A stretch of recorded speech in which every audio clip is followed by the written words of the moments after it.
हरे कृष्णा। स्वागत है सभी भक्तों को।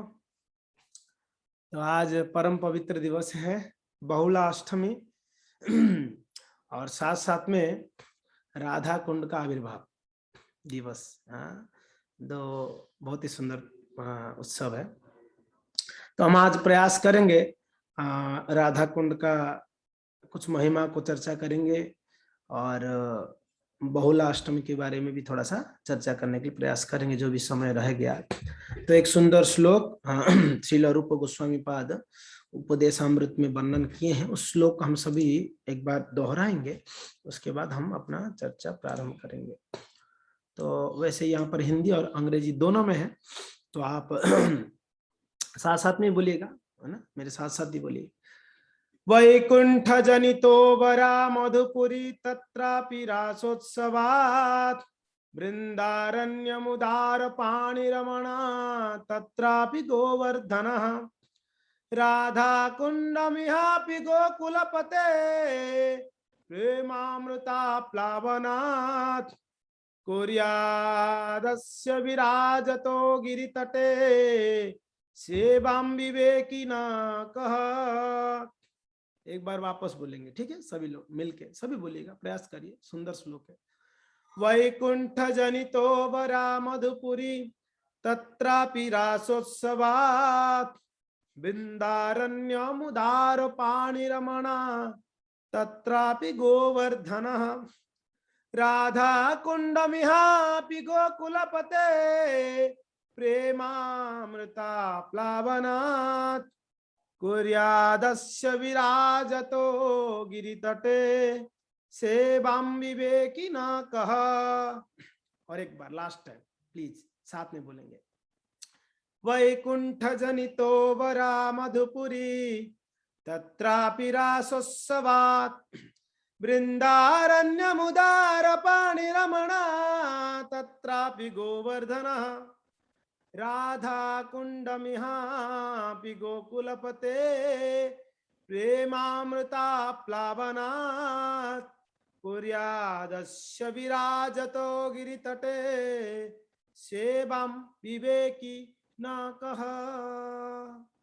इतना सुंदर अद्भुत श्लोक का वर्णन किए हैं रूप गोस्वामी पाद। क्या कहते हैं? वैकुंठ जनितो वरा मधुपुरी, क्या बोल रहे हैं? मधुपुरी यानी मथुरा, जहां पर भगवान का प्राकट्य हुआ है, भगवान का जन्म स्थान है मथुरा। हम 2-3 दिन पहले मथुरा में थे, भगवान का जन्म स्थान का दर्शन करने गए थे। तो कहते हैं वैकुंठ धाम जो है, वैकुंठ है जहां पर कोई कुंठा नहीं है, वो वैकुंठ इस सारा ठीक है, इस लोक और परलोक दोनों में सबसे श्रेष्ठ कोई है तो वैकुंठ लोक है। क्यों श्रेष्ठ है? क्योंकि ना वहां पर कोई कुंठा नहीं है, वहां पर सिर्फ आनंद ही आनंद है, इसलिए वैकुंठ लोक सबसे जो है श्रेष्ठ बताया गया। मगर कहते हैं बरा मधुपुरी, ये वैकुंठ लोक जहां पर भगवान स्वयं चतुर्भुज धारण करके भगवान नारायण निवास करते हैं, लक्ष्मी नारायण जी, उस वैकुंठ लोक जाने के लिए बड़े बड़े मुनि ऋषि तपस्या करते हैं, कहीं कहीं जन्मों तो भी उस लोक को प्राप्त नहीं कर पाते हैं। उस वैकुंठ लोक इतना महिमापूर्ण है। वहां पर वैकुंठ लोक में भगवान के जो भी पार्षद होते हैं वो भी चतुर्भुज धारण करते हैं और भगवान की नित्य सेवा में वहां पर विराजमान रहते हैं। वो वैकुंठ लोक से भी बड़ा कोई है तो वो मधुपुरी है, वो मथुरापुरी है, जहां पर भगवान का प्राकट्य हुआ है, जन्म हुए हैं, भगवान ने वहां पर जन्म लिए हैं। आप में से कितना लोग भगवान का जन्म स्थान का दर्शन किए हैं मथुरा में? यस, काफी सारे भक्त किए। मधुपुरी जहां पर भगवान का प्राकट्य हुआ है जन्म स्थान। तो क्या कहते हैं? कहते हैं वैकुंठ लोक से भी महिमापूर्ण है, उससे भी बड़ा है मधुपुरी, मथुरापुरी। तो अगर आप मथुरा जाके आ गए हैं तो आप वैकुंठ से भी बड़ा जगह में जाके आ गए। हरि बोल। देखिए क्या क्या महिमा है, मथुरा का महिमा बताइए। अद्भुत महिमा बतलाते हैं रूप गोस्वामी पाद। तो मथुरा है, वैकुंठ जनितो वराहा मधुपुरी। मगर भक्तों, रूप गोस्वामी कहते हैं तत्रापि, उससे भी बड़ा कोई है तो रासोत्सवात वृंदारण्य मुदार पाणी रमणा।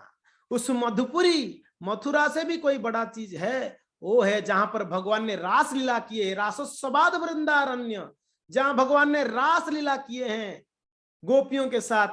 कहां पर? वृंदावन की उस कुंज गलियों में, कुंजों में, रास मंडल में जहां भगवान ने रास लीला किया, वो वृंदावन। मथुरा से भी वृंदावन श्रेष्ठ है, वैकुंठ से श्रेष्ठ है मथुरा, मथुरा से वृंदावन श्रेष्ठ है। मथुरा क्यों श्रेष्ठ है वैकुंठ से? क्योंकि ना भगवान स्वयं प्रकटित हुए, वहां पर आविर्भाव हुए। और उस मथुरा से श्रेष्ठ वृंदावन क्यों है? क्योंकि ना भगवान ने वहां पर रास लीला की है। इसके लिए मथुरा से श्रेष्ठ वृंदावन है। अब कितना लोग यहाँ पर हैं जो वृंदावन जाके आए हैं? जय वृंदावन धाम की जय। यस, काफी सारे भक्त वृंदावन जाके आए, वेरी गुड। तो यानी हम वैकुंठ से भी श्रेष्ठ से श्रेष्ठ जगह पे जाके आए, वृंदावन धाम, वृंदावन धाम की जय। मगर रूप गोस्वामी वहां नहीं रुकते हैं, वृंदावन में नहीं रुकते हैं, आगे बढ़ रहे हैं। रूप गोस्वामी कहते हैं तत्रापि रासोत्सवाद वृंदारण्य मुदार पाणी रमणी। क्योंकि ना वहां पर भगवान ने रमण किए हैं वृंदावन में। मगर तत्रापि, मगर उस वृंदावन से भी बड़ा कोई है, गोवर्धन गिरिराज महाराज की जय। उस वृंदावन से भी कोई श्रेष्ठ जगह है, वो है गोवर्धन महाराज, गोवर्धन है। और हम कुछ ही दिन पहले गोवर्धन गिरिराज महाराज जी की तलहटी में थे। आप लोग के लिए प्रार्थना किए थे, सभी भक्तों के लिए। वो है वृंदावन की से भी बड़ा गोवर्धन है, जहां भगवान ने अनेकों लीलाएं किए अपने ग्वाल वालों के साथ, अपनी गोपियों के साथ, राधा रानी के साथ अनेकों लीला किए हैं। इसके लिए भक्तों, वैकुंठ से कोई श्रेष्ठ है, वो है कौन सा? मधुपुरी, मथुरा धाम है। उससे भी कोई श्रेष्ठ है जहां भगवान ने रास लीला की है, वो है वृंदावन श्रेष्ठ है। और उस वृंदावन से भी कोई श्रेष्ठ है तो वो है गोवर्धन धाम, वो है गोवर्धन। आप विचार करिए गोवर्धन का महिमा क्या हो सकता है, बताइए। और वो गोवर्धन में भी भगवान ने लीलाएं किए जरूर, उस गोवर्धन से भी कुछ श्रेष्ठ है क्या? हाँ, बिल्कुल है। रूप गोस्वामी पद आगे बढ़ते हैं, कहते हैं राधा कुंड महिमा गोकुलपते प्रेमामृता प्लावनाथ।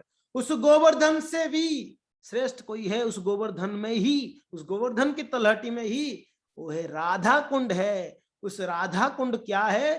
प्रेमामृता प्लावनाथ। भगवान राधा कृष्ण, कृष्ण प्रेम में उस कुंड, कृष्ण प्रेम में भरा हुआ है, वो है राधा कुंड। वो गोवर्धन से भी श्रेष्ठ माना गया है। गोकुलपते, भगवान कृष्ण गोकुलपति है, उनकी प्रेम का अमृत से बना हुआ है वो कुंड, वो है राधा कुंड। आप बताइए, कुर्यादस्य विराजतो तटे सेवाम विवेकिना का कौन ऐसे बुद्धिमान व्यक्ति नहीं होगा जो राधा कुंड में या गोवर्धन की तट में जो राधा कुंड वहां पर रह के सेवा नहीं करना चाहेगा, राधा कुंड का सेवा नहीं करना चाहेगा? कौन ऐसा व्यक्ति होगा? या कौन ऐसे मूर्ख होगा? मूर्ख ही होगा जो ऐसे राधा कुंड का सेवन नहीं करेगा, वैसे गोवर्धन का सेवन नहीं करेगा। तो इसके लिए भक्तों, इस आध्यात्मिक लोक में भी, गोलोक वृंदावन में भी सबसे श्रेष्ठ जगह कोई है, वो है राधा कुंड। क्यों श्रेष्ठ माना गया है? क्योंकि वो कृष्ण प्रेम के अमृत के रस से उस कुंड भरा हुआ है। कोई सिर्फ राधा कुंड का दर्शन कर ले, कोई उसको स्पर्श कर ले, दर्शनाथ, स्पर्शनाथ या सेवनाथ, या कोई उसको सेवन करे, उसमें आचमन करे या उसमें डुबकी लगाए, उसमें उसको अमृत को पान करे, उसको श्री राधा कृष्ण का कृपा प्राप्त हो जाती है। उसको नित्य गोलोक वृंदावन धाम में प्रवेश करने का टिकट मिल जाती है। उसको भगवान का प्रेम प्राप्त हो जाती है, जो प्रेम सबसे उत्कृष्ट है, और जो प्रेम प्राप्त करने के लिए अनेकों अनेका जन्म जन्मांतर तक भक्तगण प्रयास करते हैं, वो प्रेम को प्राप्त करने का एक सरल सुंदर सुअवसर है, वो है राधा कुंड का सेवन करने से। और भक्तों, और वो राधा कुंड का प्राकट्य आज के परम पवित्र दिन में हुआ था। बोलिए सभी प्रेम से जय जय श्री राधे, श्री श्री राधा कुंड की जय, श्री गिरिराज महाराज की जय। वो राधा कुंड का आज प्राकट्य है भक्तों।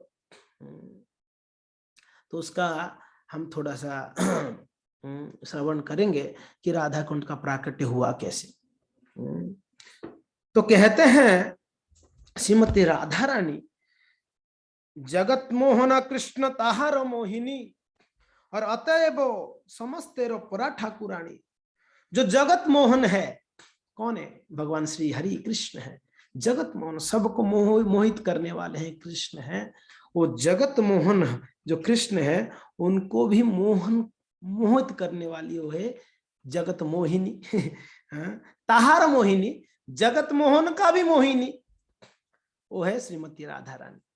इसके लिए अतएव समस्तेरो परा ठाकुरानी, इसीलिए सबसे बड़े, सबसे श्रेष्ठ कोई है वो है श्रीमती राधा रानी। सर्वोच्च देवी है वो, सारे गोपियों से सर्वश्रेष्ठ कोई है श्रीमती राधा रानी है। इसके लिए श्रीमती राधा रानी भगवान की सबसे प्रिय है। सबसे प्रिय भक्त कोई है भगवान का, वो है सबसे निकटतम, सबसे प्रिय और सबसे बड़ा भक्त कोई है, वो है श्रीमती राधा रानी। और इस श्रीमती राधा रानी भगवान की बाएं अंग से, वाम पार्श्व से प्रकट हुई थी श्रीमती राधा रानी।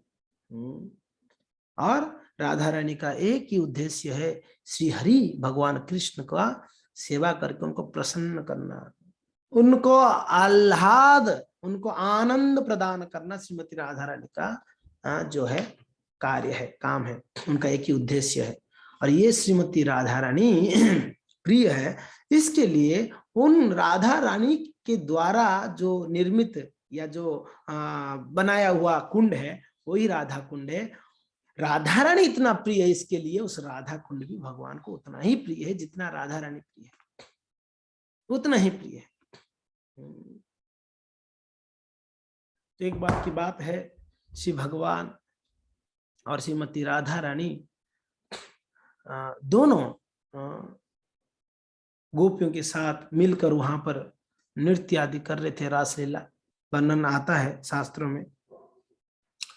तो अचानक से दोनों का विरह हुआ, दोनों का बिछोड़ना हुआ, और भगवान श्री कृष्ण राधा रानी की विरह में इतना दग्धीभूत हो गए, इतना दग्धीभूत हो गए, इतना दग्धीभूत हो गए, और राधा रानी के उस स्वरूप को स्मरण कर करके, राधा रानी के उस प्रेम को स्मरण करते करते, राधा रानी को स्मरण कर करके कृष्ण जो है राधा रानी का स्वरूप हो गए, राधा ही बन गए। वो लोग वृंदावन की बात है। जिनको स्मरण करेंगे वैसे ही बन जाएंगे, जिनका संग करेंगे, संग यानी या आपके मन में या उनका जैसे भी हो संग हो, वैसे ही बन जाएंगे। तो स्मरण कर रही थी राधा रानी का, बहुत ही विरह भाव से स्मरण हो रही थी, और कृष्ण जो है उस विरह के भाव में राधा रानी को स्मरण करते करते राधा ही बन गए। कृष्ण अभी श्याम नहीं रहे, राधा बन गए, राधा रानी का स्वरूप हो गया। और बहुत रो रहे थे कृष्ण, हृदय से रो रहे थे, कहाँ है राधे राधे करके भगवान कृष्ण रोने लगे, रोदन करने लगे, हे राधे कहाँ चले गए मुझे छोड़ के। ये बहुत ऊंचा भाव है भक्तों, हम नहीं समझ पाएंगे। भगवान कृष्ण राधा का जो भाव है हम नहीं समझ सकते हैं। तो ठाकुर जी राधा रानी बने हुए थे, रो रहे थे, और भगवान कृष्ण रोते रोते ढूंढ रहे थे राधा रानी को, राधे मिल नहीं रही थी। तो एक कुंज में जाकर जोर जोर से रोने लगे। और अभी उनका स्वरूप क्या था? राधा का स्वरूप था, कृष्ण नहीं थे, राधा रानी का स्वरूप था। उतने में श्रीमती राधा रानी जो भूमि में गिरी हुई थी, बेहोश हो गई थी, वो जैसे ही उनकी बाह्य चेतना वापस आया, वैसे श्रीमती राधा रानी रोने लगी। कहाँ है मेरे प्राण प्रियम, कहाँ है मेरे प्राणनाथ, कहाँ है मेरे कृष्ण? कृष्ण कृष्ण पुकारने लगी। और वो भी कृष्ण की विरह में कृष्ण को इतना स्मरण की, इतना स्मरण की, वो राधे कृष्ण बन गई। वो राधा रानी कृष्ण बन गई, श्याम बन गई। श्रील प्रभुपाद महाराज जी ने इस संस्था का नाम दिए है अंतरराष्ट्रीय कृष्ण भावनामृत संघ। यानी हमें 24 घंटा कृष्ण का स्मरण करनी है। अगर 24 घंटा कृष्ण की स्मरण होगी तो हम कृष्ण की कृपा का है कि नहीं, पात्र बन सकते हैं और अद्भुत गुणों का हम आस्वादन कर सकते हैं कृष्ण का। तो यहाँ पर देखिए, जिनका स्मरण हुई उनका स्वरूप प्राप्त किए। तो राधा रानी कृष्ण बन गए और कृष्ण राधे बने हुए थे और दोनों विरह में रो रहे थे। तो गोपियां राधा रानी की उस रोदन को सहन नहीं कर पा रहे थे, उनकी दुख को, उनकी विरह को। तो गोपियां ढूंढने लगे, कहाँ है कृष्ण, कहाँ है कृष्ण, राधा रानी के साथ में। तो एक कुंज में कृष्ण को प्राप्त हुए, कृष्ण वहां पर रो रहे थे। तो राधा रानी को लेके आए उस कुंज में। अभी राधा रानी नहीं थी, वो तो कृष्ण हो गई थी। गोपियां बोले कि हमारे राधा रानी कैसे चेंज हो गई, कृष्ण ही बन गए। तो खैर उन कृष्ण स्वरूपा राधा रानी को लेके आए राधा स्वरूपा कृष्ण के पास। और जैसे वहां लेके आए उस कुंज में, राधा रानी कृष्ण को देख के मुंह नीचे कर ली, क्योंकि ना बिचारी तो कृष्ण के रूप में थी और सामने वही राधे, कृष्ण ही राधे के रूप में थे। बेचारी बड़े शर्मा के और मुंह को नीचे कर ली, जमीन को देखने लगी, कृष्ण को नहीं देख रही थी। और इतना रो रहे थे दोनों, इतना रो रहे थे। जब मिले ना आपस में, कृष्ण कहे राधे आपकी विरह में देखो रो रो के इस मेरे अश्रुओं से, कृष्ण के अश्रुओं से, कृष्ण बोल रहे मेरे अश्रुओं से देखिए एक बड़ा कुंड बन गया यहाँ पर कुंज के बाहर। बोले हे राधे, ये कुंड श्याम कुंड है। ये कुंड कौन सा है? श्याम कुंड है। राधा रानी कहती है कि प्रभु आपकी विरह में देखिए मेरे जो अश्रु है, उस अश्रु से एक कुंड बना हुआ है। और भगवान कहते हैं कि ये राधा कुंड है। भगवान राधा की प्रेम, राधा की विरह में प्रेम में जो रोदन किए हैं, या राधा का प्रेम ही स्वरूपा, पूरा प्रेम को पानी के रूप में तरल अवस्था में वो एक कुंड बना है, वो कुंड है श्याम कुंड। और कृष्ण की प्रेम या कृष्ण की विरह में जो प्रेम स्वरूप उस अमृत से जो एक कुंड बना है, वो है राधा कुंड। आपको राधा कुंड में स्नान अगर स्पर्श करेंगे, स्नान करेंगे, आचमन करेंगे तो आपको राधा रानी का कृपा मिलेगी। और राधा कुंड में अगर आप स्नान करेंगे, आचमन करेंगे तो आपको कृष्ण कृपा मिलेगी। तो इसके लिए भक्त जब गोवर्धन में जाते हैं, राधा कुंड श्याम कुंड में, तो क्या करते, दोनों कुंड से कृपा लेते, क्योंकि दोनों का कृपा चाहिए हमको। राधे का भी कृपा चाहिए, कृष्ण का भी कृपा चाहिए, दोनों का कृपा प्राप्त होती है। तो इस प्रकार से गोलोक वृंदावन में इस राधा कुंड का प्राकट्य हुई। इस श्याम कुंड राधा कुंड का प्राकट्य हुआ। और ये राधा कुंड श्याम कुंड ये परमानेंट है, ये शाश्वत है। जब भगवान इस भू वृंदावन में लीला करने आते हैं, तब उनकी सारे लीलास्थलियां यहाँ पर प्रकट हो जाते हैं, सारे लीलास्थलियां। तो जैसे भगवान इस धराधाम में प्रकट हुए, तब वही राधा कुंड श्याम कुंड इस धराधाम में भी प्रकट हुए, गोवर्धन के तलहटी में। कैसे प्राकट्य हुआ? तो श्रीमद् भागवतम में इसका पूरा वर्णन नहीं है, बस यहां तक वर्णन किए सुखदेव गोस्वामी, समय कम था तो उन्होंने अरिष्टासुर वध तक का तो वर्णन किया, मगर तात्पर्य में भक्त लोगों ने वर्णन किया है कि किस प्रकार विश्वनाथ चक्रवर्ती पाद बहुत सुंदर सुंदर श्लोकों से उस लीला का वर्णन करते हैं। एक बड़ा तात्पर्य ही लिखे हैं उस श्लोक में कि कैसे है राधा कुंड श्याम कुंड प्राकट्य हुआ। तो हम एक दो श्लोक को पढ़ सकते हैं, बिल्कुल पढ़ सकते हैं। तो उसकी बैकग्राउंड का कथा ऐसा है भक्त, तो एक राक्षस थे जिनका नाम था अरिष्ट, उन्हें कंस ने भेजा कृष्ण बलराम का वध करने के लिए। तो ये अरिष्ट का स्वरूप बड़ा भयंकर था, बहुत विशाल स्वरूप था और बड़ा भयंकर स्वरूप था। यहाँ वर्णन है भागवत में, कहाँ गया,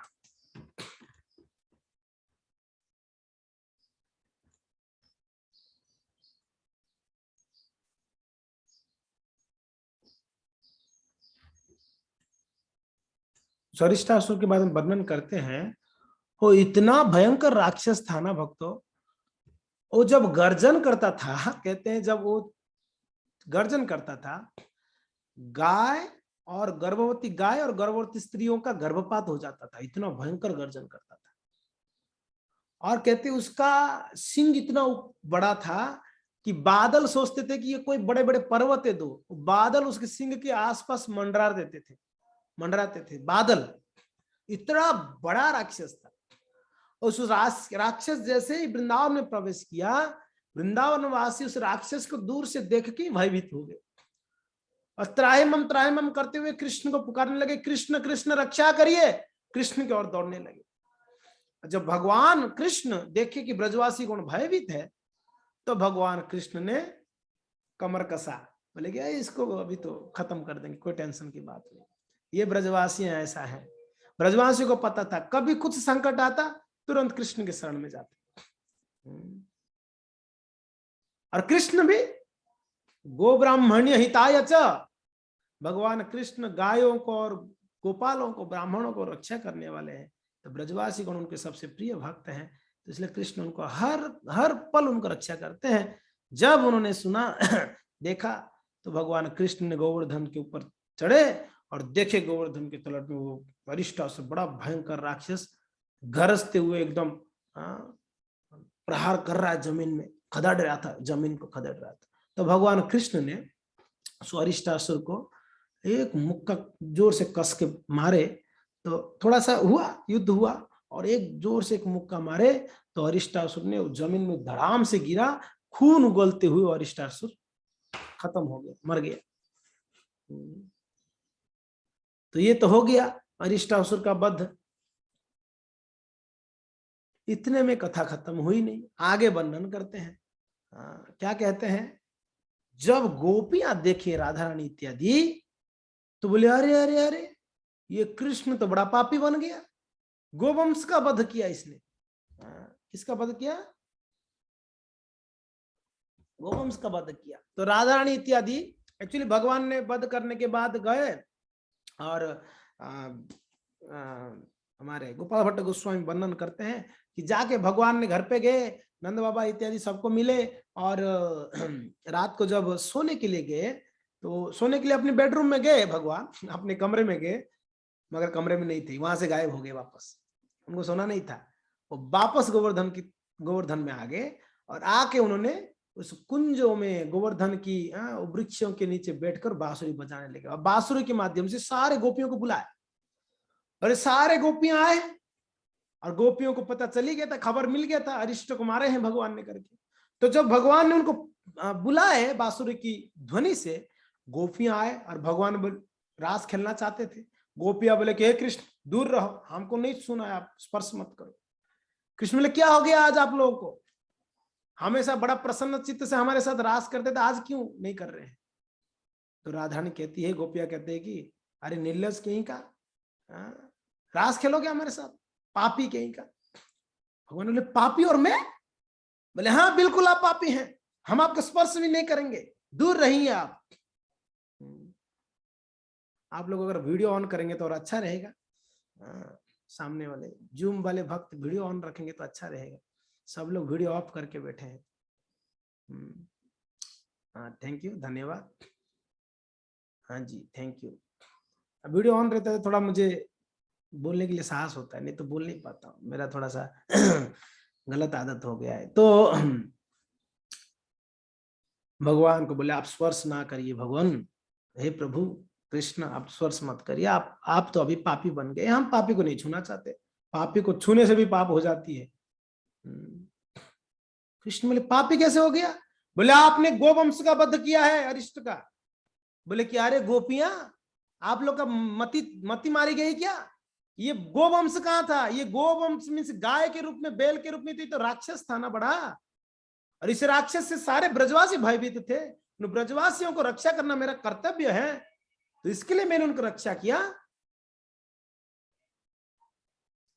तो बोले कि राधा रानी बोले ना ना ना ना ना, हो ना हो, जो भी हो, राक्षस हो, जो भी हो, वो था तो गाय के वंश का था ना, शरीर तो उसका गोवंश का था ना। आपने उनको मारा नहीं, आपको पाप तो लग गया, गोहत्या का पाप लगा महाराज। तब क्या होगी? रास नहीं खेलेंगे आपके साथ, छूना ही नहीं, आप आज से हम आपको नहीं छुएंगे। अब भगवान करे तो क्या करे बेचारे, हाँ क्या बोलते हैं, कुछ कर नहीं पा रहे थे। तो भगवान अभी रास नहीं खेलेंगे, गोपियां, राधा रानी स्पर्श नहीं करेगी, गोपियां स्पर्श नहीं करेंगे, तो बेचारा गांव होता ना, कभी कभी गांव में ऐसे लोग तार देते, तेरे को गांव से ही तार देते उसको, ऐसा कुछ काम करता है। तो वैसे हो गया, ये लोग तो आज से नहीं मिलेंगे, स्पर्श नहीं करेंगे, दर्शन नहीं देंगे, तो भगवान भक्तों के बिना कैसे रहेंगे बताइए। भगवान बोले कि अरे राधे कुछ उपाय तो बता दो। राधा रानी वगैरह जा रहे थे, अरे रुको रुको रुको, कुछ उपाय तो बताओ। कोई उपाय नहीं किया है पाप से मुक्त होने का? चलो ठीक है, मैं स्वीकार कर लिया, मान लिया। अभी तर्क तो दे रहे थे भगवान, राधा रानी इत्यादि बिल्कुल मना कर दिए, कोई तर्क नहीं चलेगा, पाप किया तो स्वीकार करो, गलती स्वीकार क्यों नहीं करते हैं आप? भगवान बोले अब क्या करें? तो बोले ठीक है, हम स्वीकार करते हैं, चलिए हम गलती स्वीकार कर रहे हैं, अभी पाप धुलने का कोई उपाय भी बतला दीजिए, क्या उपाय है? तो श्रीमती राधा बोले उपाय है, बिल्कुल है। आपको जितना भी भारतवर्ष में जितना भी तीर्थ स्थल है, उस तीर्थों में जाके आपको स्नान करके आना पड़ेगा, आपका पाप धुलेगा तभी। भगवान बोले कि उनको बड़ा क्रोध आया भगवान को, अरे मुझे तीर्थों में जाना पड़ेगा? अगर आप यही बोलते हो कि तीर्थों में स्नान करने से मेरा पाप धुल जाएगा, तो आप लोग मेरे साथ रास खेलोगे? तो भगवान ने बोले कि सारे तीर्थों को यहां बुलाऊंगा, सारे तीर्थों को यहीं बुलाऊंगा। ऐसे ये घटना वापस हुई थी एक बार, ये लीला हुई थी एक बार, नंद बाबा का इच्छा हो गया कि उनको गंगा जी जाना है, नंद बाबा का इच्छा हुआ गंगा जाना है, सब लोग ब्रजवासियों को, नंद बाबा का विशेष करके, तो सब लोग ये किए, तैयारी किए गंगा जाने के लिए। भगवान को पता चला बाबा जी कहाँ जा रहे हैं? नंद जी बोले कि बेटा गंगा में जाएंगे, गंगा स्नान करके आएंगे। अरे बाबा आप जाने का क्या जरूरत है गंगा के पास, गंगा आपके पास आएगी।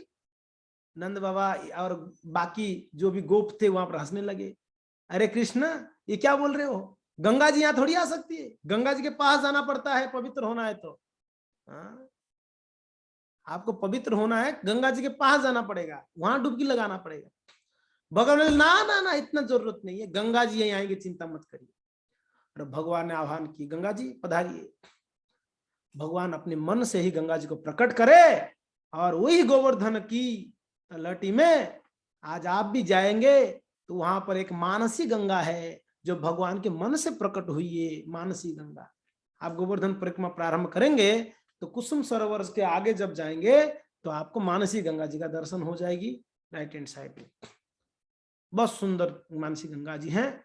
तो उस मानसी गंगा प्रकट हुआ, बोले कि बाबा, नंद बाबा बोले बाबा अभी सभी कहीं जाने का जरूरत नहीं है, वृंदावन सारे तीर्थों का राजा है, तो यहाँ सारे तीर्थ निवास करते हैं, तो गंगा जी भी यहाँ निवास करती है, यही आप लोग स्नान करिए।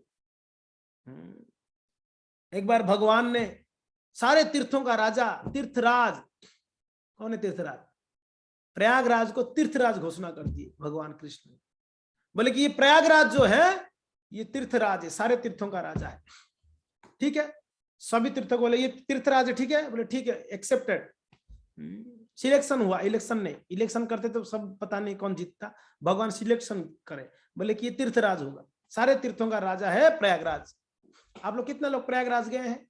गए हैं, नाम पहले था इलाहाबाद, आज प्रयागराज हो गया योगी जी की कृपा से नाम। तो प्रयागराज हाँ गए हैं, रेणु माता जी गए हैं या, तो वहां गंगा यमुना सरस्वती का मिलन है, त्रिवेणी संगम है वो। वैसे गंगा जमुना का तो मिलन दिखता है, सरस्वती जी वहां पर दृश्यमान नहीं है, वो नीचे से बहती है, वहां आपको दिखेंगे नहीं। सरस्वती जी का दर्शन करनी है तो आपको जाना पड़ेगा व्यास गुफा के पास, बद्रिकाश्रम के ऊपर जाएंगे, माना गांव के पास, वहां पर ही सरस्वती जी का दर्शन होती है, आधा 1 किलोमीटर बस। उसके बाद सरस्वती जी गुप्त रूप में बहती है, बहती जरूर है भारतवर्ष में, मगर गुप्त रूप में बहती है। तो खैर भगवान ने तीर्थराज का घोषणा कर दिए। ये नारद जी तो आप जानते ही है, कहीं पर भी पहुंच के झगड़ा टंटा लगाने वाले। वो पहुंच गए एक बार तीर्थराज के पास, प्रयागराज के पास जाके बोलते कि मुझे तो डाउट है यार, भगवान ने आपको तीर्थराज तो बनाया जरूर, मुझे थोड़ा शंका है।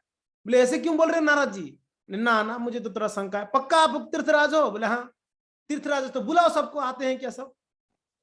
अगर राजा है तो राजा बुलाएगा तो सब आना चाहिए ना। बोले हाँ। तो प्रयागराज ने सबको भेजे भाई, बुलाए सबको, जो भी है मेल किया, व्हाट्सएप किए, लेटर भेजे, जो भी करना है करा उन्होंने, भाई आ जाओ। तो सारे तीर्थ आने लगे, बोले कि भाई महाराज बुला रहे हैं, चलना है तीर्थराज। तो सब लोग आ गए। वृंदावन नहीं आया, सारा तीर्थ आ गए, वृंदावन आए नहीं। तो वापस उनको देखे वृंदावन ने ना रिप्लाई किया व्हाट्सएप का, ना आया, तो उसको वापस मैसेज किए, भाई आजा। वृंदावन आया नहीं, बुलावा भेजे, बोले कि मैसेज का रिप्लाई नहीं करता है, फोन नहीं उठा रहा है, एक व्यक्ति को भेजे, जाओ उसको बुला के ले आओ वृंदावन को। वृंदावन के पास एक व्यक्ति आया, बोले कि वृंदावन को, वृंदावन महाराज चलो तीर्थराज बुला रहे हैं आपको। वृंदावन लेके हम नहीं जाएंगे, तीर्थराज को काम है तो यहाँ आने के लिए बोलिए प्रयागराज को, हम नहीं जाएंगे उधर। तो जाके बोला, खबर दिया, बोले महाराज वो तो वृंदावन बोल रहा है कि काम आपका है तो आपको जाना पड़ेगा उधर, वो नहीं आएगा वृंदावन।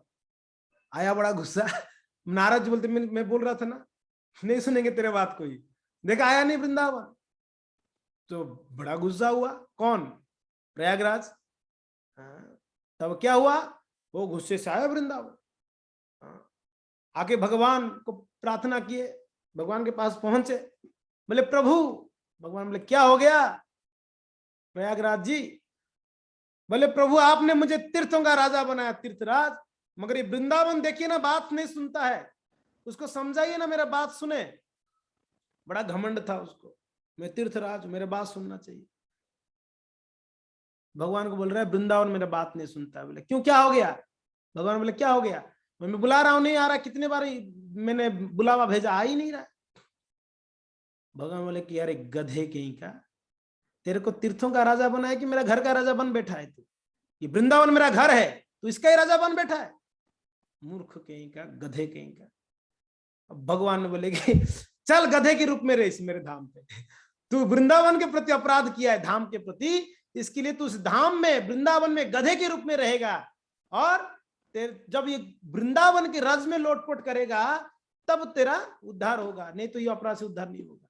इसलिए आज भी ब्रज में गधे के रूप में प्रयागराज रहते हैं, तीर्थराज प्रयागराज गधे के रूप में रहते हैं। असंत जब गधे को देखते हैं ब्रज में, जय हो तीर्थराज करके उनको प्रणाम करते हैं। तो ये वृंदावन धाम, तो इस प्रकार से ये उनका घर है भगवान का।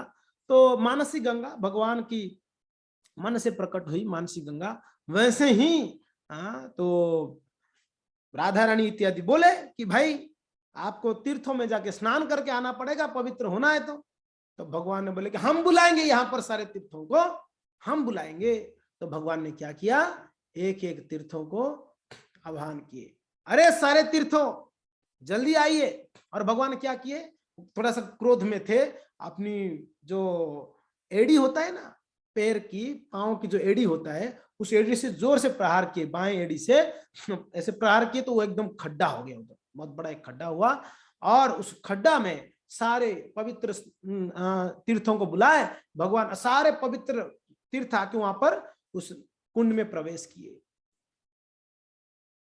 तो राधा रानी कृष्ण बोले देखो सारे पवित्र तीर्थ यहाँ आ गए, नदियां आ गए, अभी मैं इसमें स्नान करूंगा और पवित्र हो जाऊंगा।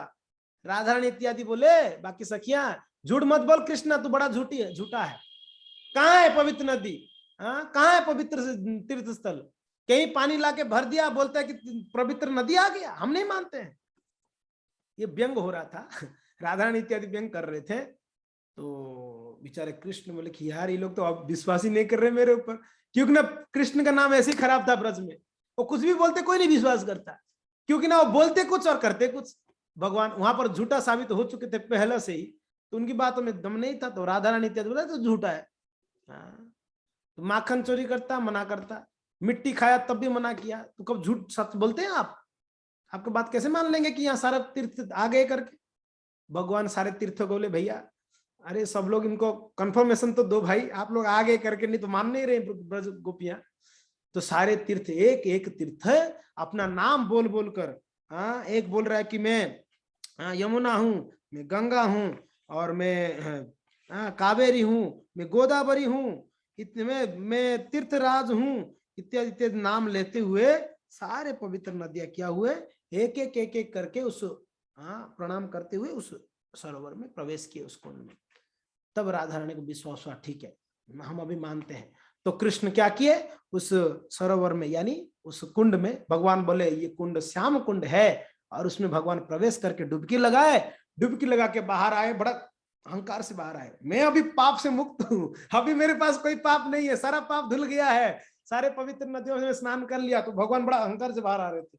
देख गोपियां, देख राधे, मैं अभी कोई पापी नहीं हूं, सारा पाप धुल दिया मैंने, देखो। मगर हे गोपियां, हे राधे, आप सारे गोपियां मिलकर एक राक्षस का सपोर्ट किया, एक राक्षस का सपोर्ट किया, इसके लिए आप सभी पापी बन गए हो, आप सभी अभी पापी हो, और इसके लिए आप सभी को भी प्रायश्चित करना जरूरी है, पाप से धुलना, आप भी पापी हो अभी। मगर बात यह है, अभी राधा रानी व्यंग कर रही थी ना, तो कृष्ण व्यंग कर रहे हैं। कृष्ण बोल रहे हैं जैसे राजा होते हैं, सारे प्रजा का पाप का जो भार लेते हैं राजा, और आप सभी का जो महारानी है वो है श्रीमती राधा रानी। तो आप सभी ने पाप किया, राधा रानी भी पाप की। अगर सिर्फ राधा रानी भी पवित्र नदियों में स्नान करके आ जाएगी तो आप सबका पाप धुल जाएगा। तो हे राधे, आप महापापी बन गए हो, अभी तो आपको भी जाके तीर्थों में स्नान करना पड़ेगा। तो इसके लिए यहाँ पर मैं सारे तीर्थों को ऐसे भी बुला लिया हूं, आइए आइए आप हमारे कुंड में स्नान कर लीजिए। राधा रानी को कृष्ण कह रहे हैं। राधा रानी बोले कि ना, कदापि नहीं, बिल्कुल नहीं, हम नहीं स्नान करेंगे। वो कुंड पहले पवित्र था और आप पापी थे, वहां स्नान किया, सारा पाप उस कुंड में आपने डाल दिया, तो कुंड अब अपवित्र हो गया, हम नहीं स्नान करेंगे, वो कुंड में खूब पाप है। तो राधा रानी ऐसे व्यंग कर रही है। कृष्ण बोले ये क्या बात कर रहे हैं राधे? बोले नहीं नहीं, हम नहीं स्नान करेंगे, आपके कुंड में कहीं कर पाप, उसमें सारा पाप है, हम स्नान करेंगे तो और पाप चढ़ेगा हमारे ऊपर। फिर जाओ सारे पवित्र तीर्थों में स्नान करके आओ। राधा रानी बोले कि क्यों, हम भी बुलाएंगे यहाँ पर सारे पवित्र नदियों को, हम भी कुंड बनाएंगे, हमको नहीं आता है क्या? आपको ही आता है। तो श्रीमती राधा रानी क्या किए, और अभी तो कृष्ण जैसे जोर से लात मारे ऐसे तो कर नहीं सकती है श्रीमती राधा रानी। तो देखे जहां अरिष्टासुर गिरा था ना, उसकी शरीर धड़ाम से गिरा, तो उसके शरीर के बल से एक खड्डा हो गया था अरिष्टासुर के। तो उस खड्डे में ही जाके गोपियां क्या किया, उसमें खोदने लगे उसमें। और राधा रानी अपने कंगन निकाली, कंगन पता है ना जो हाथ में पहनते हैं माता है, कंगन निकाली, उसमें खोदने लगी, और कुंड तो हो गया बढ़िया वाला, अभी पानी लाना है, कहां से लाए? तो भगवान बोलते हैं कि चलो ठीक है, कुंड तो आपने बना दिया, मेरे ये श्याम कुंड से उसमें पानी ले जाओ, उसमें भर दो। तो राधा बोले नहीं नहीं नहीं, हम अपना पानी खुद लाएंगे। तो कहां से लाओगे? बोले पास में ही है मानसी गंगा, हम मानसी गंगा से लाएंगे। बोले अच्छा लेके आओ। और कृष्ण बाकी देख के मजा ले रहे थे कृष्ण वहां पर। और राधा रानी सारे गोपियां पानी ला रहे थे, कहां से? मानसी गंगा से ला के डाल रहे थे। बेचारे बहुत थक गए, वो इतना बड़ा कुंड है, कहां पानी आके वहां पर इतना पानी ले आएंगे?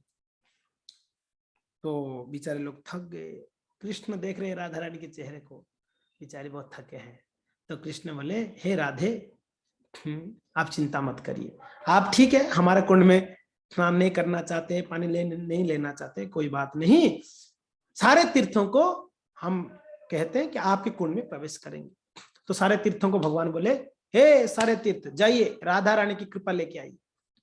तो सारे तीर्थ आए, श्रीमती राधा रानी के सामने झुक के खड़े हुए।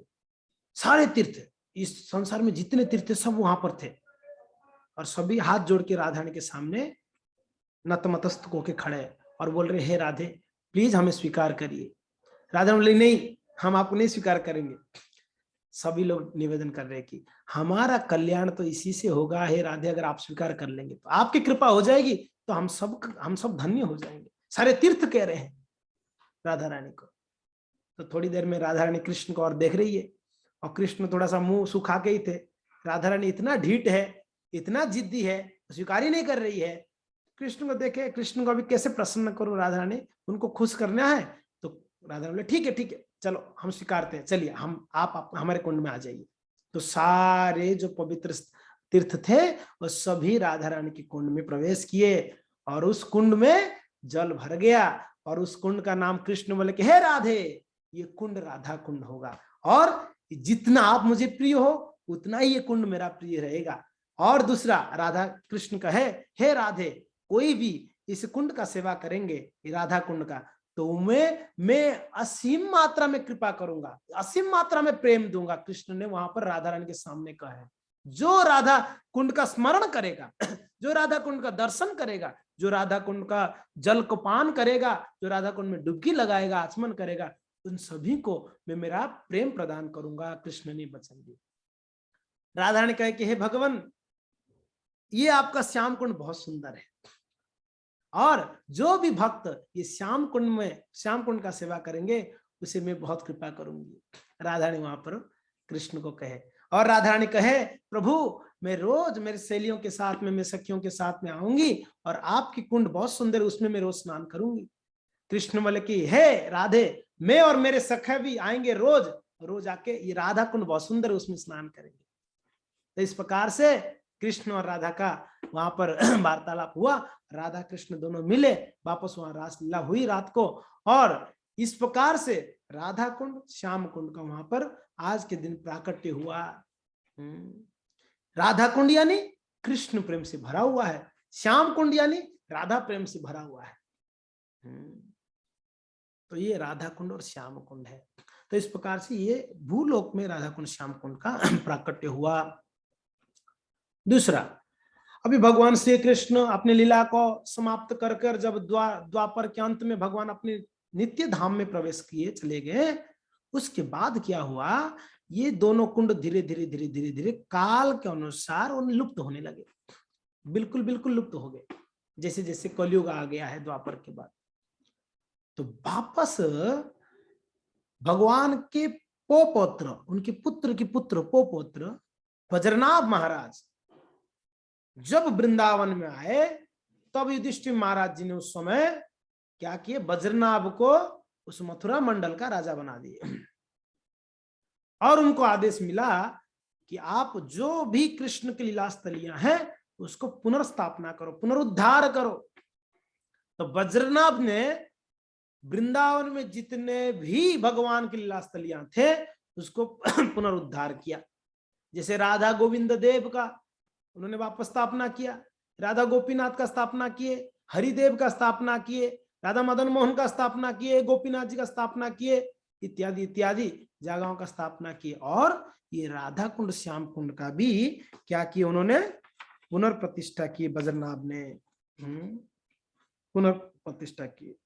और इस श्याम कुंड राधा कुंड जब उन्होंने प्रतिष्ठा की, स्थापना किए थे, उसको खोज निकाले थे, उस समय सिर्फ था 12 वर्ग feet, 12 square feet. 12 square feet कितना होता है, बहुत छोटा होता है ना, कितना बहुत छोटा होगा, 12 स्क्वायर फीट तो कितना होगा, बहुत ज्यादा नहीं है, इतना ही बस था।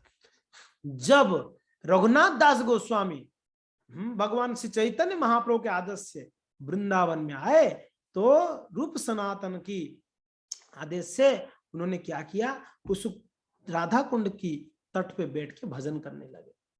कौन, रघुनाथ दास गोस्वामी पाद बड़े तल्लीन होके भजन करते थे, दिन रात भगवान नाम का जप करते थे, दिन में 2000 वैष्णव को प्रणाम करते थे, 1000 बार भगवान को प्रणाम करते थे, 2000 बार वैष्णव को प्रणाम करते, 1000 बार भगवान को प्रणाम करते। और गोवर्धन महाराज जी की तलहटी में राधा कुंड में बैठ के जपते थे, इतना मग्न होके जपते थे रघुनाथ दास गोस्वामी, उनको पता ही नहीं होता बाहर हो क्या रहा है, इतना तल्लीन होके जपते थे। तो एक बार की कथा है भक्तों, वो रघुनाथ दास गोस्वामी जप कर रहे थे, जपते जपते जपते उनके मन में ऐसे ही विचार आया कि राधा कुंड को थोड़ा विस्तार करना चाहिए, बहुत छोटा है, 12 वर्ग फुट मीन्स कितना बहुत छोटा है ना। तो उनका चाहो कि अगर भक्त लोग आएंगे स्नान आदि करेंगे तो ये तो बहुत छोटा है, तो पूरा आस्वादन नहीं कर पाएंगे, सेवा नहीं हो पाएगी। तो उनका इच्छा हुई, बाद में सोचने लगे अरे मैं ये क्या इच्छा कर रहा हूं, राधा कुंड अपने आप में पूर्ण है, श्याम कुंड अपने आप में पूर्ण है, मैं ऐसे क्यों इच्छा कर रहा हूं। तो उन्होंने क्या किया, उससे पहले श्री चैतन्य महाप्रभु 1514 में श्री चैतन्य महाप्रभु आए ब्रज में, वृंदावन में, और चैतन्य महाप्रभु जो गोवर्धन परिक्रमा करके उस वहां पर आए, उस समय उस जगह अरिष्ट ग्राम के नाम पे था, जहां पर ये राधा कुंड श्याम कुंड है ना, वो जगह का नाम था अरिष्ट ग्राम, क्योंकि अरिष्टासुर को भगवान ने वध किया था, तो अरिष्ट ग्राम के नाम पे था। और ये जो राधा कुंड श्याम कुंड है ना, छोटे छोटे 2 गड्ढे जैसे थे, और चारों तरफ खेत था, धान इत्यादि का खेत। वहां पर कई सारे कृषक यानी जो खेती बाड़ी करते हैं, कृषक वहां पर निवास करते थे, और वो लोग खेती करते थे, और ये 2 कुंड का पानी से खेती करते, उनको नहीं पता था ये राधा कुंड श्याम कुंड है करके। और वो दोनों कुंड का नाम दिए थे गौरी और काली कुंड, गौरी कुंड और काली कुंड। उनको नहीं पता था ये राधा कुंड श्याम कुंड है।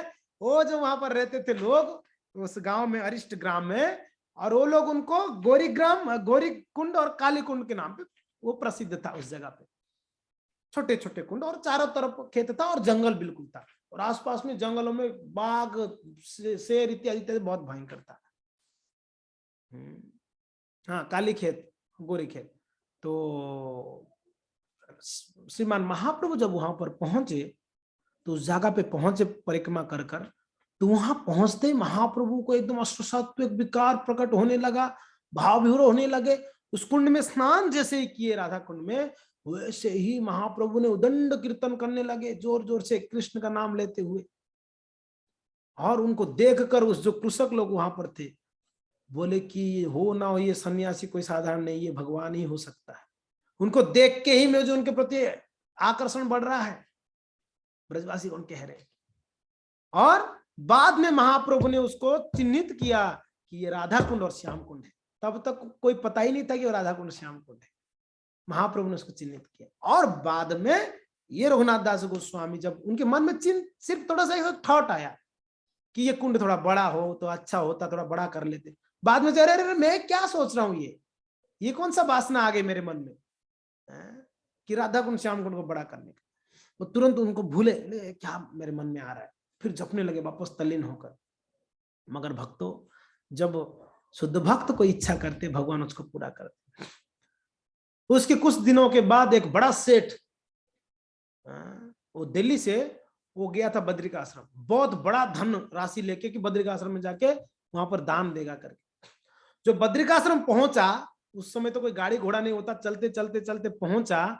वहां पहुंचने के बाद रात को उसने सोया था बद्रिकाश्रम में, हाँ, बद्रीनाथ के उधर।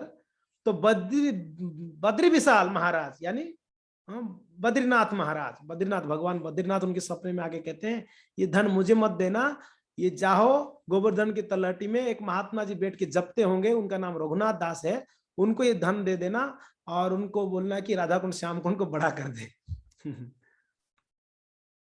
तो ऐसे बद्री विशाल महाराज उनका आदेश दिए। तो बेचारा इतना दूर ले गया था धन को, चलते चलते वापस चलते चलते आया, गिरिराज महाराज की तलहटी में ढूंढा, सबको पूछ रहा है यहाँ पर रघुनाथ दास जी महाराज जी कहाँ है। और ढूंढते ढूंढते राधा कुंड के पास पहुंचे, रघुनाथ दास गोस्वामी वहां पर थे। उनको जाके महाराज, मुझे बद्री विशाल जी महाराज यानी भगवान बद्री विशाल मुझे आदेश दिए हैं कि धन से ये कुंड को बड़ा किया जाए। और ये सुनते ही हाँ, रघुनाथ दास गोस्वामी बहुत प्रसन्न हुए। मैंने तो थोड़ा इच्छा कर लिया था, अब भगवान ने उसको पूरा भी कर लिया। तो उसके बाद उस दोनों कुंड को क्या किया गया है, बहुत विशाल रूप से उनको खुदाई कर कर 1941 में राधा कुंड और श्याम कुंड को क्या किए, बहुत विशाल बनाया गया 1941 में उसको। उस समय राधा कुंड श्याम कुंड को रघुनाथ दास गोस्वामी के टाइम पे किए थे, बाद में 1941 में उसको बहुत विशाल और कार्य किया गया, उसको खोद के उसको ठीक किया गया। और तो इस प्रकार से राधा कुंड श्याम कुंड आज जो आप देख रहे हैं, ये हमारे श्री चैतन्य महाप्रभु की कृपा, साथ साथ में हमारे गोस्वामी को कृपा। रघुनाथ दास गोस्वामी उसी राधा कुंड की तलट में बैठ के जपते थे। एक बार की बात है, एक शेर वहां श्याम कुंड में, राधा कुंड में पानी पीने आया, एक भयंकर बाघ, क्योंकि ना जंगल था आसपास, और रघुनाथ दास इस तरफ बैठ के जप रहे थे। और वो पानी पीने आया राधा कुंड में, तो भगवान स्वयं ब्रजेंद्र नंदन कृष्ण एक लाठी लेते हुए उस तरफ खड़े थे, श्याम राधा कुंड के उस तरफ खड़े होके वो सिर्फ देख रहे थे बाघ की ओर। अगर ये एक कदम भी रघुनाथ दास की ओर बढ़ेगा ना, इसको तो यहीं पीट के मार दूंगा। भगवान वहां पर रेडी थे, मगर अच्छा हुआ वो बाघ ने पानी पी के चुपचाप वहां से निकल दिया। और उसी दृश्य को सनातन गोस्वामी देखे। फिर रघुनाथ दास को, क्या रे रघुनाथ, हम ब्रज में आए हैं भगवान ब्रजेंद्र नाथ और साथ साथ में हाँ श्रीमती राधा रानी का सेवा करने, उनको सेवा में लगाने के लिए नहीं आए हैं। तो इसके लिए आप ऐसे यहाँ वहां मत बैठो, कि कुटीर बना के बैठो, ताकि भगवान को तकलीफ ना हो, उनको सेवा में नहीं लगाना चाहिए। तो तब से रघुनाथ दास गोस्वामी कुटीर बना के, भजन कुटीर बना के भजन करने लगे। तो इस प्रकार से राधा कुंड का आज का दिन उत्पत्ति हुआ। तो जिस समय राधा कुंड का सफाई हुई थी एक समय, तो उसका एक वीडियो मुझे प्राप्त हुआ। आप लोग देखना चाहेंगे राधा कुंड का सफाई का? कितना लोग देखना चाहेंगे? देखेंगे? ध्यान देखना, आज के दिन राधा कुंड का प्राकट्य, तो उसका बहुत सुंदर दृश्य है, हमको प्राप्त हुई है, तो हम शेयर कर रहे हैं, तो आप लोग दर्शन कर सकते हैं। निरंजन प्रभु आप बताइएगा साउंड आ रहा है कि नहीं आ रहा है? मैं अब चालू कर रहा हूँ। कहाँ गया भाई राधा को, क्लीनिंग राधा को, आवाज आ रहा है?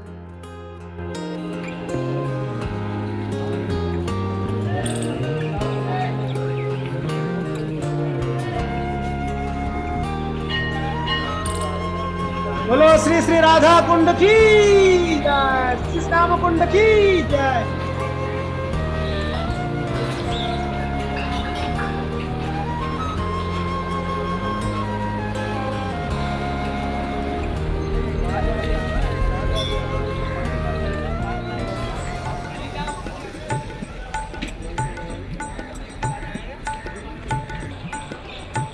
निरंजन को कौन लॉगिन कर रहा है? लॉगिन कौन कर रहा है? लॉग आउट करने बोलो उनको।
अभी पंप चल रहा है या अभी?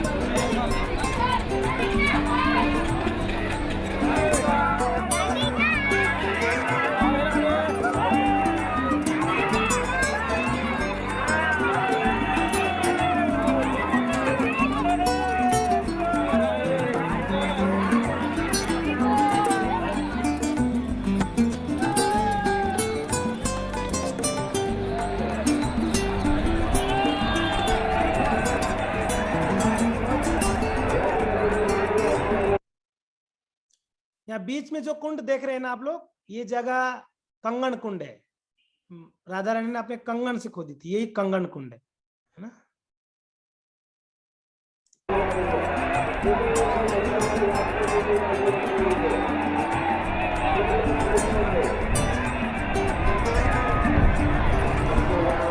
We're at Radhakund, which is the same. ये परम पूज्य बीबी गोविंद गोस्वामी महाराज है, जो श्रील प्रभुपाद जी की शिष्य है। Sacred lake of Srimati Radharani. This lake was established 5,000 years ago by Radharani and her Gopi girlfriend associates.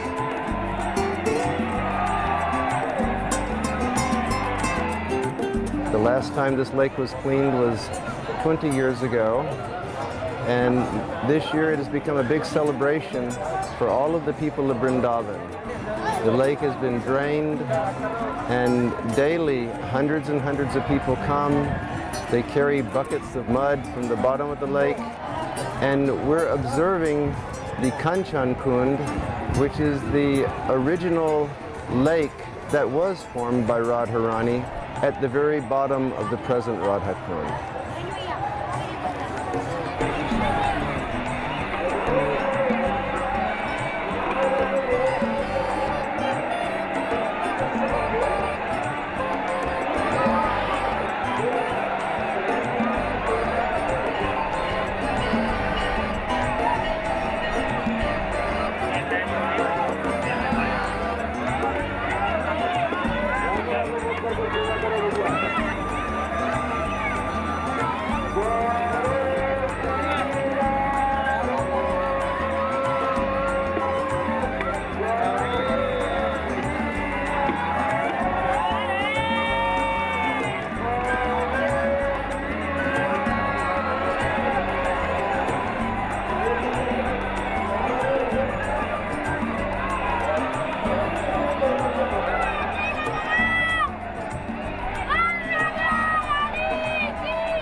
Radha Rani की जय, राधा कुंड की जय।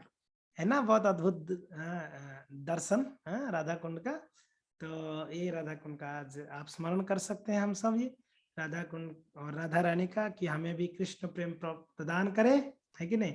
और आज के दिन बहुला अष्टमी नाम पड़ा, क्योंकि बहुला करके गाय थी, और वो गाय भगवान को बहुत प्रिय थी। और भगवान उस गाय का जो संकल्प का जो प्रतिज्ञा था गाय का, उस संकल्प को देखकर भगवान बहुत प्रसन्न हो गए। आप ये कथा सुने हैं वैसे। एक बाघ जो है एक बार जो है बहुला गाय को अटैक किया था, तो बहुला गाय उनको रिक्वेस्ट की कि महाराज जी, हमारे एक छोटा सा बछड़ा है, उन्हें हम दूध पिलाकर हम वापस आ जाएंगे, तो हमें जाने दीजिए। तो बाघ ने स्वीकार नहीं किया, बोले कैसे कैसे जाने दूं, आप जाएंगे तो वापस नहीं आएंगे। तो बाघ बहुला कहती है कि महाराज ये ब्रज वृंदावन है, यहाँ भगवान श्री कृष्ण है, यहाँ कोई झूठ नहीं बोलते हैं। तो यहाँ मैं वचन लेती हूँ, मैं जरूर वापस आऊंगी मेरे बछड़ा को दूध पिलाकर। तो बाघ ने बोला चलो ठीक है, हम वहाँ वेट करेंगे, अगर आप नहीं आएंगे तो हम वहां पर आके आपको खा जाएंगे, ध्यान रखना। बोले ठीक है। तो बहुला गाय ने जाकर अपनी बछड़ी को बछड़ा को दूध पिलाकर वापस आई। तो वापस आई तब भगवान ने वहां पर प्रकट होकर उस बाघ की जो आक्रमण से उस बहुला को रक्षा किए थे। वो वन का नाम बहुला वन भगवान ने रखा, जहां पर उस लीला हुआ था। गाय का नाम बहुला था, इसके लिए बहुला वन। और आज के दिन बहुला अष्टमी, क्योंकि उस गाय को भगवान ने रक्षा किए और उस बाघ को भी कृपा किया, गाय को भी कृपा किया। और उसी बहुला गाय को भगवान ने नेक्स्ट उनकी लीला में उनकी पत्नी के रूप में स्वीकार किया भगवान ने। क्यों? सिर्फ इतना ही कि बहुला गाय कितना सच्ची थी, मीन्स वो जो प्रतिज्ञा की थी वो पूरा की। तो अगर जो भक्त जो वचन लेते हैं, प्रतिज्ञा करते हैं, भक्ति में अगर पूरा करते, भगवान ने उनको अपना बना लेते हैं। जैसे बहुला को अपनी पत्नी बना लिया भगवान ने अगली लीला में। तो इसके लिए आज के दिन बहुला गाय का स्मरण कर सकते हैं, बहुला वन का स्मरण कर सकते हैं और राधा कुंड का स्मरण कर सकते हैं। जय जय श्री राधे श्याम। राधा कुंड की जय, बहुला अष्टमी की जय। निताय गौर हरि प्रेमानंदे, हरि हरि बोल।